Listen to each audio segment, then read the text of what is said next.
ఒక వ్యక్తి ప్రాణంతో ఉన్నప్పుడు అతన్ని ఒక పెద్ద మట్టి కుండలో పెట్టి దానికి గాలి కూడా చొరబడకుండా గట్టిగా మట్టితో మూతపెట్టేసి మంటల మీద సజీవంగా కాల్చడం. ఆ తర్వాత అతను చనిపోయాడని కన్ఫర్మ్ చేసుకున్నాక అసలు లోపలున్న ఆ ప్రాణం లేదా ఆత్మ ఎటువైపు నుంచి బయటకొస్తుందో కళ్ళారా చూడాలని ఆ కుండ మూతను మెల్లగా తీసి గమనించడం. వినడానికే చాలా భయంకరంగా ఉంది కదా. అవును, అసలు ఇదొక భయానకమైన హారర్ సినిమా సన్నివేశంలా ఉంది. కానీ ఆశ్చర్యకరమైన విషయమేంటంటే ఇదొక ప్రాచీన కాలపు సైంటిఫిక్ ప్రయోగం. నిజమే, చాలా క్రూరమైన ప్రయోగం అది. అవును కదా.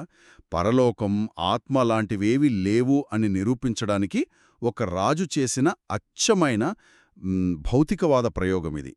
ఈనాటి మన లోతైన విశ్లేషణకి, అంటే మన సోర్స్ మెటీరియల్ అయిన పాయాసి సుత్తం అనే ప్రాచీన బౌద్ధ గ్రంథంలో ఇలాంటి ఎన్నో విస్తుపోయే విషయాలున్నాయి. ఖచ్చితంగా. ఈ పాయాసి సుత్తమనేది చాలా ఫ్యాసినేటింగ్ టెక్స్ట్ అసలు. అవును.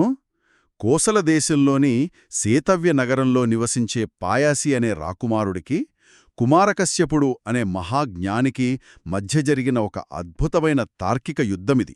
ఈనాడి మన ప్రధాన ఉద్దేశమేంటంటే కేవలం భౌతికమైన ఆధారాలను మాత్రమే నమ్మే ఒక కరుడుగట్టిన నాస్తికుడిని కేవలం తన లాజిక్తో, అద్భుతమైన ఉపమానాలతో ఆ జ్ఞాని ఎలా ఒప్పించాడనేది అన్వేషించడం. ఈ చర్చ చరిత్రలో ఎందుకంత ప్రత్యేకమైందంటే కుమారకశ్యపుడు ఎక్కడా కూడా ఏ గుడ్డి నమ్మకాలను రుద్దే ప్రయత్నం చేయలేదిక్కడ. అంటే నేను చెప్తున్నాను కాబట్టి నమ్మాలి అని అనలేదా? లేదు, అస్సలనలేదు. పాయాసి రాకుమారుడు అడిగిన ప్రతి కఠినమైన ప్రాక్టికల్ ప్రశ్నకు కేవలం రోజువారీ జీవితంలోని సామాన్యమైన ఉదాహరణలను ఉపయోగిస్తూనే మైండ్ బ్లాక్ అయ్యే రేంజ్ లాజిక్తో సమాధానాలిచ్చాడు. వావ్! సో పాయా సిద్ధాంతం ఇక్కడ చాలా స్పష్టంగా ఉండేదన్నమాట. అతనికి పరలోకం లేదు, కర్మ లేదు, పునర్జన్మ లేదు.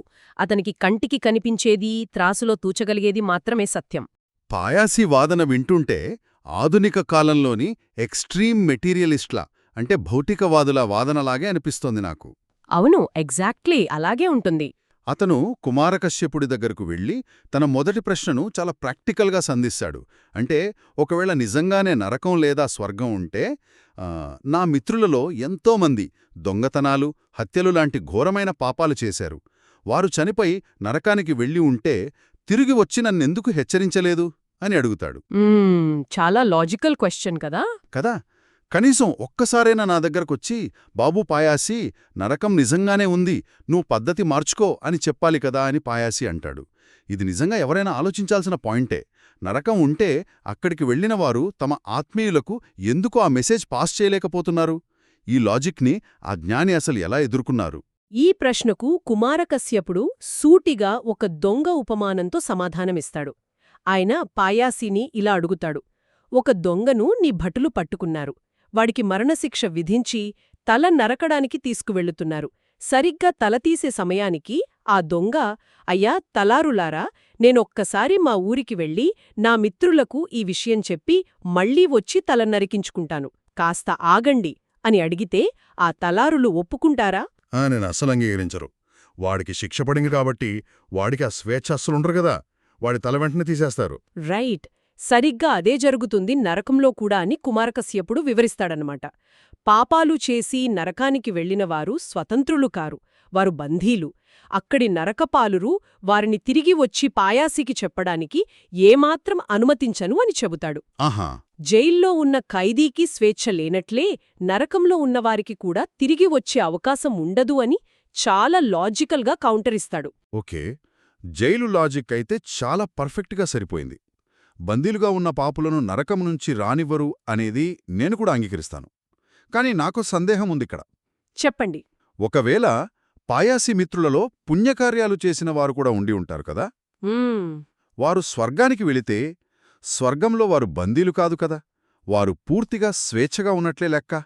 అలాంటప్పుడు ఆ స్వేచ్ఛాజీవులు భూమి మీద ఉన్న తమ మిత్రుడికి స్వర్గం ఉందిరా బాబూ అని చెప్పడానికి ఎందుకు రాలేదు? దీనికైతే ఈ జైలు లాజిక్ వర్తించదు కదా. చాలా అద్భుతమైన పాయింట్ లేవనెత్తారసలు. పాయాసి కూడా సరిగ్గా ఇదే లాజిక్తో కుమారకశ్యపుడిని ప్రశ్నిస్తాడు. దానికి సమాధానంగా ఆయన మలపుగుంట ఉపమానం చెప్తాడిక్కడ. మలపుగుంట ఉపమానమా అంటే? అంటే ఏంటంటే, ఒక వ్యక్తి పీకల్లోతు మలపుగుంటలో పడిపోయాడు అనుకుందాం. నువ్వతన్ని బయటకు తీసి ఆ మలాన్నంతా కడిగేసి శుభ్రంగా స్నానం చేయించి ఒంటికి సుగంధ ద్రవ్యాలు పూసి మంచి పట్టు వస్త్రాలు కట్టి ఒక అందమైన మేడమీద కూర్చోబెట్టి రకరకాల భోగాలనుభవించటానికి ఇచ్చావు అనుకుందాం. అప్పుడు ఆ వ్యక్తి అబ్బా ఆ మలపుగుంటలో ఎంత బాగుందో నేను మళ్ళీ వెళ్ళి అక్కడే దూకుతాను అని అనుకుంటాడా? ఏమాత్రం అనుకోడు. ఛీ, అసలు ఆ వాసన తలుచుకుంటేనే వాడికి వికారం వస్తుంది. ఆ బురదలోకి మళ్లీ వెళ్లాలనే ఒక పిచ్చివాడు కూడా అనుకోడు గదా. ఎగ్జాక్ట్లీ. ఇక్కడ అసలు విషయం అదే. దేవతల స్థాయి నుండి చూస్తే ఈ మనుషుల ప్రపంచమనేది ఒక మలపుగుంటలాంటిదనమాట. ఓ అలాగా. అవును. దేవతలకు మనుషుల వాసన 100 ఆమడల దూరం నుండే చాలా అసహ్యంగా, ఒక భయంకరమైన దుర్గంధంగా అనిపిస్తుంది. అందుకే పుణ్యం చేసి దేవలోకానికి వెళ్లిన వారు తిరిగి ఈ మనుషుల దుర్గంధంలోకి రావడానికి ఏమాత్రం ఇష్టపడరు అని ఆయన వివరిస్తాడు. ఇక్కడ నేను పాయాసీ తరఫున వాదించాలనుకుంటున్నాను కొంచెం. ఈ దుర్గంధం లాజిక్ వినడానికి బాగానే ఉంది కాని స్నేహం, ప్రేమ అనేవి ఒక వాసన కన్నా గొప్పవి కదా. రైట్. దేవతలు అంత దయాళువులు, పవిత్రులు అయినప్పుడు తమ మిత్రుడి మీదున్న ప్రేమతో ఆ చెడు వాసనను భరించి అయినా ఒక్కసారి వచ్చి చెప్పవచ్చు కదా. అంటే నా మిత్రుడెవరైనా మురుగు కాలువలో పడిపోతే వాసన వస్తుందని నేను వాణ్ణి వదిలేయను గదా. ముక్కు మూసుకునైనా వాణ్ణి రక్షించడానికి వెళ్తాను. మరి దేవతలెందుకు రాలేదు? మీరడిగిన ఈ ప్రశ్న చాలా లోతైనది. దీనికి సమాధానంగా కుమారకశ్యపుడు చెప్పిన లాజిక్ వింటే మనం ఆశ్చర్యపోతాం అసలు. ఆయన ఇక్కడ కాలాన్ని అంటే టైంని ఒక కొలమానంగా తీసుకొస్తాడు. దీని మనం మోడర్న్ ఫిజిక్స్లో టైం డైలేషన్ లాంటి కాన్సెప్ట్తో పోల్చవచ్చు. వావ్! అంటే ఆ కాలంలోనే టైం డైలేషన్ గురించి మాట్లాడారా? అవును. ఎలాగంటే తావతింస దేవతల కాలమానం ప్రకారం మనుషుల 100 సంవత్సరాలు వారికి ఒక్కరోజుతో సమానం. సో పుణ్యం చేసుకున్న పాయాసి మిత్రులు దేవలోకంలో పుట్టి సరే ఇక్కడొక 2-3 రోజులు స్వర్గసుఖాలు అనుభవించి తర్వాత తీరికగా కిందకి వెళ్ళి మన పాయాసికి ఈ విషయం చెబుదాం అని వాళ్ళనుకునే లోపే ఇక్కడ భూమి మీదేమవుతుంది? Oh my God! వాళ్ళ 2 రోజులంటే భూమి మీద ఏకంగా 200 సంవత్సరాలు. అప్పటికే పాయాసి ముసలివాడై చనిపోయి ఎన్నో ఏళ్లు గడిచిపోయి ఉంటాయి. అతని ఎముకలు కూడా మిగిలవు. ఖచ్చితంగా. దేవతలు తమ మిత్రుణ్ణి కలవాలననుకున్నా వారి కాలమానానికి మన కాలమానానికి ఉన్న ఆ హ్యూజ్ డిఫరెన్స్ వల్ల అది ప్రాక్టికల్గా సాధ్యపడదు. దీన్ని బట్టి పరలోకం లేదని నువ్వు ఎలా నిర్ధారిస్తావు అని కుమారకశ్యపుడు పాయాసిని ఎదురు ప్రశ్నిస్తాడు. ఈ పాయింట్ నిజంగానే అద్భుతం. టైం రిలేటివిటీ కాన్సెప్ట్ని 1000 ఏళ్ల క్రితమే ఇంత స్పష్టంగా వివరించడం ఆశ్చర్యంగా ఉంది. సరే, చనిపోయిన వారు తిరిగి రాలేరు అనేది నాక్కూడా అర్థమైంది. కాని పాయాసి అక్కడితో ఆగిపోలేదు కదా. లేదు. మన ఇంద్రియాలకు అనుభవంలోకి రానిది అసలు లేనట్లే కదా అనేది అతని వాదన.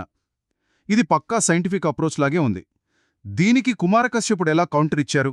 ఇక్కడే కుమారకశ్యపుడు మన మాంసపు కన్నుల పరిమితిని వివరించడానికి ఒక పుట్టుగుడ్డి ఉపమానం చెబుతాడు. అంటే బ్లైండ్ మ్యాన్ అనాలజీ అనమాట. అవును. పుట్టుకతోనే గుడ్డివాడైన వ్యక్తికి రంగులెలా ఉంటాయో తెలియదు. సూర్యచంద్రులు కనిపించరు. ఆ గుడ్డివాడు తన కంటికి కనిపించడం లేదని, ఈ ప్రపంచంలో అసలు తెలుపు, నలుపు రంగులు లేవు, సూర్యచంద్రులు లేరు అని వాదిస్తే అది ఎంత మూర్ఖత్వమో ఆలోచించమంటాడు. రైట్. వాడికి కనిపించకపోతే ప్రపంచంలో లేనట్లు కాదుగదా. ఎగ్జాక్ట్లీ. రంగులను చూడాలంటే దానికి తగిన ఆరోగ్యవంతమైన కళ్ళు ఉండాలి.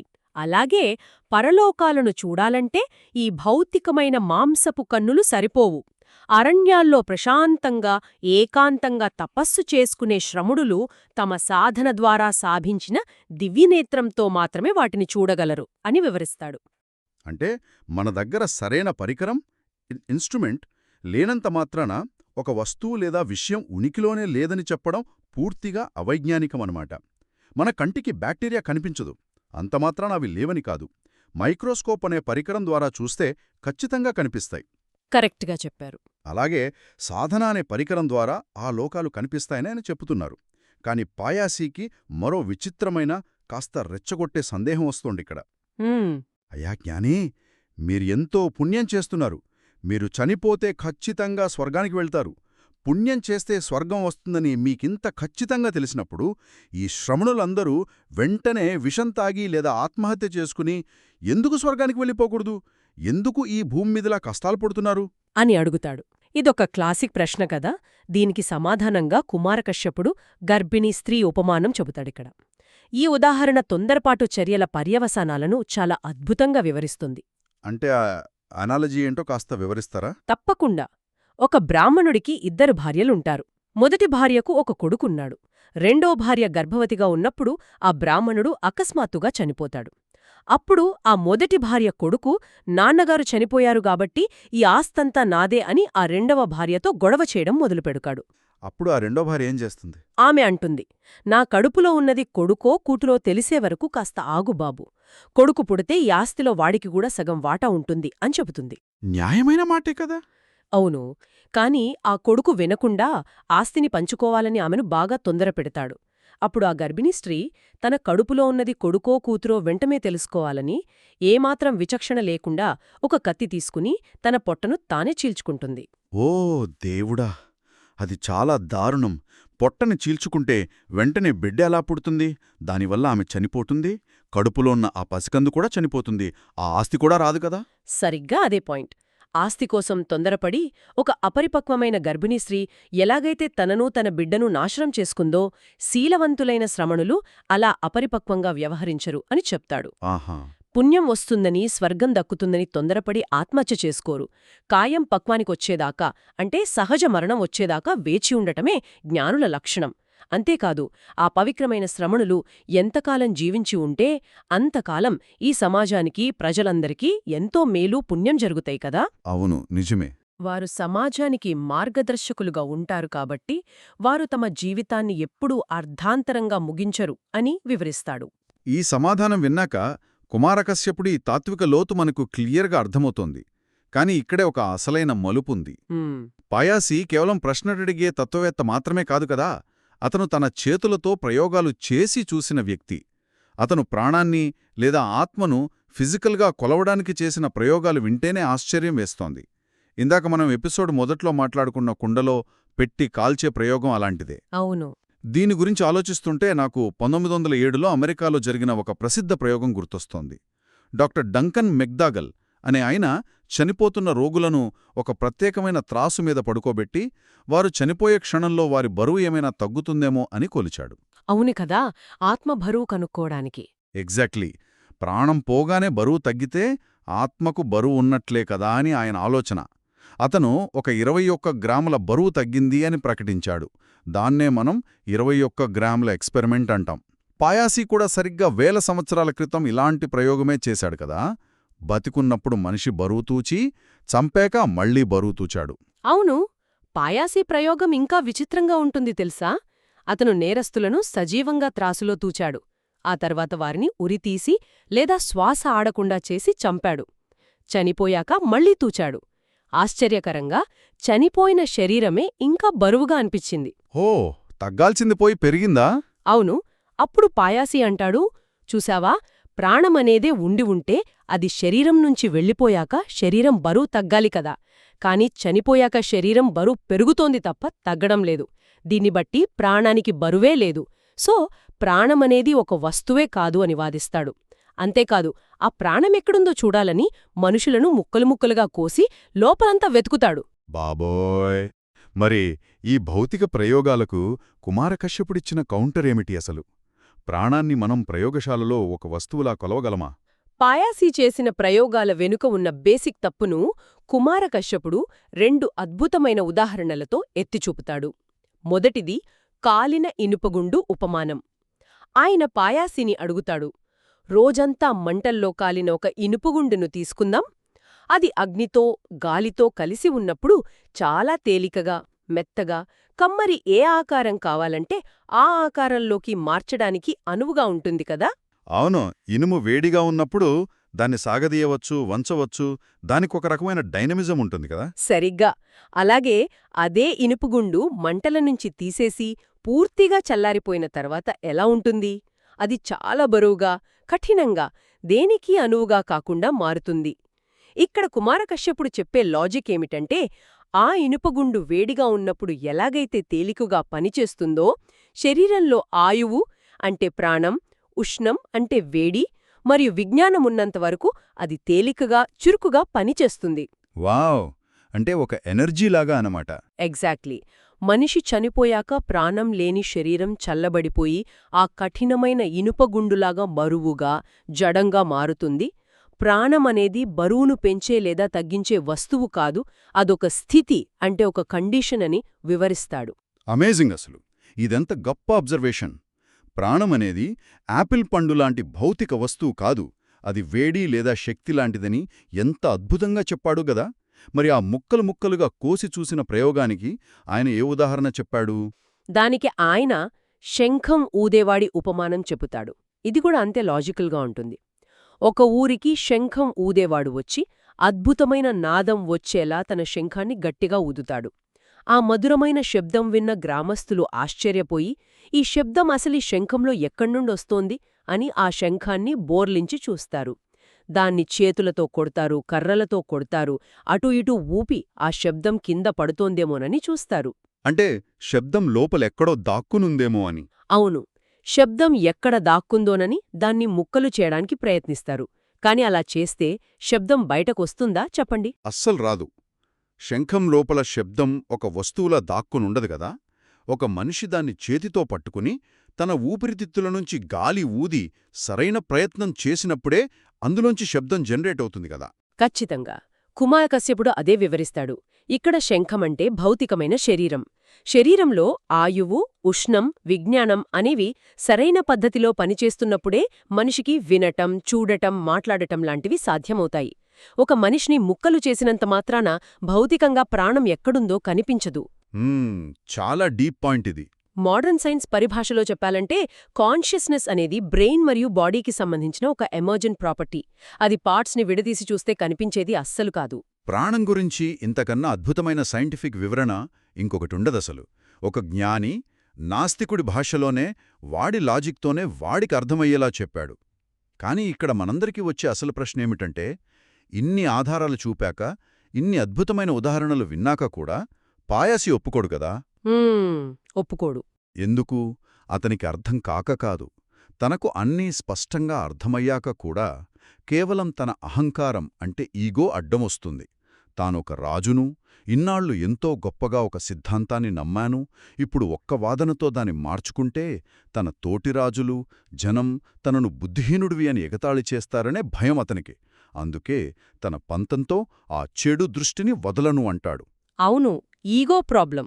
ఇక్కడ మనం చర్చించాల్సిన ముఖ్యమైన విషయమేమిటంటే, మనిషి తనకు నిజం తెలిసినా కూడా సమాజం ఏమనుకుంటుందో అన్న ఈగోతో తన తప్పును ఒప్పుకోడానికి ఎందుకు జంకుతాడు? ఈ మూర్ఖపు మనస్తత్వాన్ని ఆ జ్ఞాని ఎలా డీల్ చేశారు? పాయాసిలో ఉన్న ఈ అహంకారాన్ని తొలగించడానికి కుమారకశ్యపుడు ఇక్కడ వరుసగా కొన్ని అద్భుతమైన మనస్సును తాకే ఉపమానాలు చెబుతాడు. ముందుగా, సరైన పద్ధతిని విడిచిపెట్టి మొండిగా వ్యవహరించడం వల్ల ప్రయోజనం శూన్యమని చెప్పడానికి అగ్నిజటిలుడి పిల్లవాడి ఉపమానం చెబుతాడు. ఏంటా ఉపమానం? ఒక అగ్నిహోత్రం చేసే జటిలుడు తన పిల్లవాడిని నిప్పు రాజేయమని చెబుతాడు. నిప్పు పుట్టాలంటే 2 అరణులను అంటే కర్రలను పెట్టి ఒకదానితో ఒకటి వేగంగా రుద్దాలి కదా. కాని ఆ మూర్ఖపు పిల్లవాడు ఆ కర్రలను కత్తితో ముక్కలు ముక్కలుగా నరికి, దంచి ఆ పొడిని గాలికెగరబోసి నిప్పు కోసం వెతుకుతాడు. అలా చేస్తే నిప్పెలా వస్తుంది? ఉన్న కర్రలు కూడా నాశనమవుతాయి. అదే ఆయన చెప్పేది. పాయాసి కూడా సత్యాన్ని అన్వేషించే సరైన పద్ధతిని వదిలేసి మనుషులను కోసి ప్రాణాన్ని వెతికే ఆ పిల్లవాడిలా ప్రవర్తిస్తున్నాడని సున్నితంగా హెచ్చరిస్తాడు. పద్ధతి తప్పైనప్పుడు ఫలితం రాదు అని చెప్పడం అన్నమాట. మరి పాయాసి పట్టుదలకు, ఆ మొండితనానికి ఏమి సమాధానం చెప్పాడు? దానికి 2 సార్ధవాహుల ఉపమానం అంటే 2 క్యారవాన్ లీడర్స్ కథ వివరిస్తాడు. 500 బండులతో ఒక పెద్ద ఎడారిని దాటుతున్న 2 వ్యాపారుల కథ ఇది. మొదటి వ్యాపారి దారిలో వెళుతుండగా ఒక మాయా యక్షుడెదురవుతాడు. ముందు పెద్ద వర్షం పడుతోంది, మీ బండ్లు బరువు తగ్గించండి, మీ దగ్గరున్న నీళ్లన్నీ పారబోయండి అని ఆ యక్షుడు చెబుతాడు. అప్పుడు ఆ వ్యాపారి ఏం చేస్తాడు? ఆ వ్యాపారి గుడ్డిగా నమ్మి తన సిద్ధాంతమే కరెక్ట్ అనుకుని తన దగ్గరున్న నీళ్లన్నీ పారబోస్తాడు. తీరా ముందుకు వెళ్ళాక చూస్తే అక్కడ వర్షం లేదు, నీరూ లేదు. చివరికి నీళ్లు దొరక్క ఆ ఎడారిలో తన వాళ్లందరితో సహా ప్రాణాలు కోల్పోతాడు. అయ్యో, మరి ఆ రెండవ వ్యాపారి అలా చేయడా? రెండవ వ్యాపారి చాలా బుద్ధిమంతుడు. ఆ యక్షుడు వచ్చి అలాగే మాయమాతలు చెప్పినా అతను నమ్మడు. సరే, నిజంగా ముందు వర్షం పడితే అప్పుడు చూసుకుందాం, ఇప్పుడు మన దగ్గరున్న నీళ్లు పారబోయడం మూర్ఖత్వం అని తన వాళ్లను హెచ్చరిస్తాడు. అలా ఆ అడవిని దాటి అందరిని సురక్షితంగా గమ్యం చేరుస్తాడు. పాయాసిని ఆ బుద్ధిమంతుడైన వ్యాపారిలా ఆలోచించమని, తప్పుడు సిద్ధాంతాలను నమ్మి ప్రాణాలు కోల్పోయిన ఆ మొదటి వ్యాపారిలా మొండిగా ఉండొద్దని సూచిస్తాడు. ఇప్పుడు ఎలా వదిలేస్తాను అనిపిస్తుంది. దీన్ని మోడర్న్ సైకాలజీలో సంక్ కాస్ట్ ఫ్యాలసీ అంటారు. అంటే మనం ఒక పనికిమాలిన దానిమీద ఎంతో సమయం, శ్రమ, పెట్టుబడి పెట్టేశాం కాబట్టి అది తప్పు అని తెలిసినా దాన్ని వదులుకోవడానికి ఇష్టపడకపోవడం. పాయాసి పరిస్థితి కూడా అదే కదా. మీరు చెప్పిన ఈ సంక్ కాస్ట్ ఫ్యాలసీ అనేది ఈ చివరి 2 ఉపమానాలకు అద్భుతంగా సరిపోతుంది. కుమారకశ్యపుడు ఇక్కడే ఆఖరి అస్త్రంగా పందిరెట్ట మోసేవాడి ఉపమానం చెబుతాడు. పందిరెట్టనా? అవును. ఒక వ్యక్తి తన పందుల కోసం అడవికి వెళ్లి పందిరెట్టను ఒక పెద్ద మూటగట్టుకుని నెత్తిన పెట్టుకుని వస్తుంటాడు. దారిలో భారీ వర్షం మొదలవుతుంది. ఆ పందిరెట్టంతా కరిగి వాడి ఒంటినిండా కారుతూ భయంకరమైన దుర్గంధం వస్తున్నా సరే వాడు దాన్ని కింద పడేయడు. ఎందుకు పడాడు? పిచ్చివాడే ఏంటి? వాడేమనుకుంటాడంటే, నేను దీన్ని ఎంతో కష్టపడి మూటగట్టుకున్నాను కదా, దీన్ని నేనస్సల వదలను అని అలాగే మోసుకుంటూ వెళతాడు. దారిలో సమాజం వాణ్ణి చూసి ఛీ కొడుతుంది, పిచ్చివాడాని నవ్వుతుంది. పయాసి, అహంకారం కూడా ఈ పందిరెట్టలాంటిదే అంటాడు. ఛీ, ఇది వినడానికే చాలా అసహ్యంగా అనిపిస్తోంది. కాని ఈగో కోసం పనికిరాని చెత్త అభిప్రాయాలను పట్టుకుని వేలాడటమంటే సరిగ్గా ఇదేనేమో. కరెక్ట్. దీనికి కొనసాగింపుగా కుమారకశ్యపుడు జనుపనార బంగారం ఉపమానం చెబుతాడు. ఇది సంక్ కాస్ట్ ఫ్యాలసీకి పర్ఫెక్ట్ ఉదాహరణ. 2 మిత్రులు ఒక పాడుబడిన ఊరికి వెళ్తారు. అక్కడ వాళ్లకు కొంత జనుపనార అంటే హెంప్ దొరుకుతుంది. సరేని 2 చెరొక మూట కట్టుకుని బయలుదేరతారు. ఓకే. అందుకు వెళ్లే కొద్దీ వారికి నూలు దొరుకుతుంది, ఆ తర్వాత రాగి దొరుకుతుంది, తర్వాత వెండి దొరుకుతుంది, చివరికి ఒకచోట స్వచ్ఛమైన బంగారం దొరుకుతుంది. 2వ మిత్రుడు చాలా ప్రాక్టికల్. వాడు ఎప్పటికప్పుడు తన దగ్గరున్న పాత మూటను వదిలేసి దానికన్నా విలువైన దాన్ని తీసుకుంటూ చివరికి బంగారంతో ఇంటికి వెళ్తాడు. సో కుటుంబం, బంధువులు అందరి మన్ననలు పొందుతాడు. మరి ఆ మొదటి మాడేమి చేస్తాడు? ఇక్కడ వాడి సైకాలజీ ఎలా పనిచేస్తుందో నేను గెస్ చేయగలను.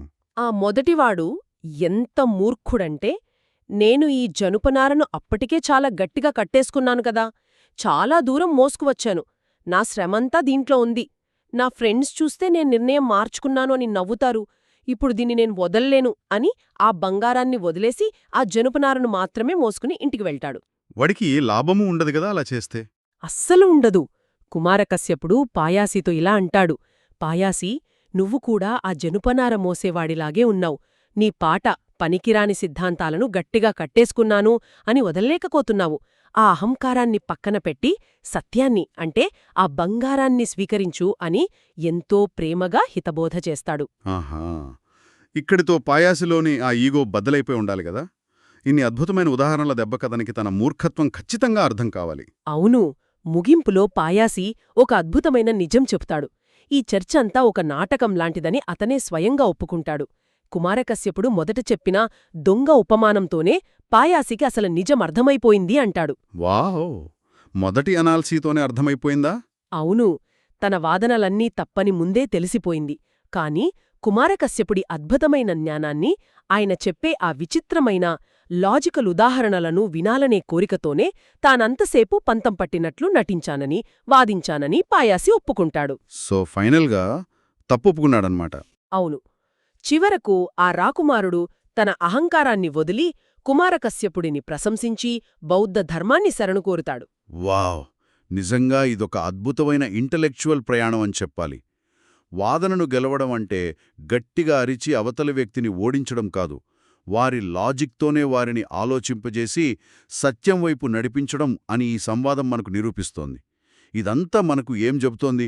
మనం ఎక్కడో కంటికి కనిపించని ఆధారాల కోసం ల్యాబులలో వెతుకుతుంటాం, కాని అసలైన సమాధానాలు మన చుట్టూ ఉన్న చిన్న చిన్న ఉదాహరణల్లోనే, ప్రకృతిలోనే దొరుకుతాయి. ఖచ్చితంగా. అంతేకాదు, ఈ సుత్తం మన ముందుంచే అతిపెద్ద మానసిక పాఠం ఒకటుంది.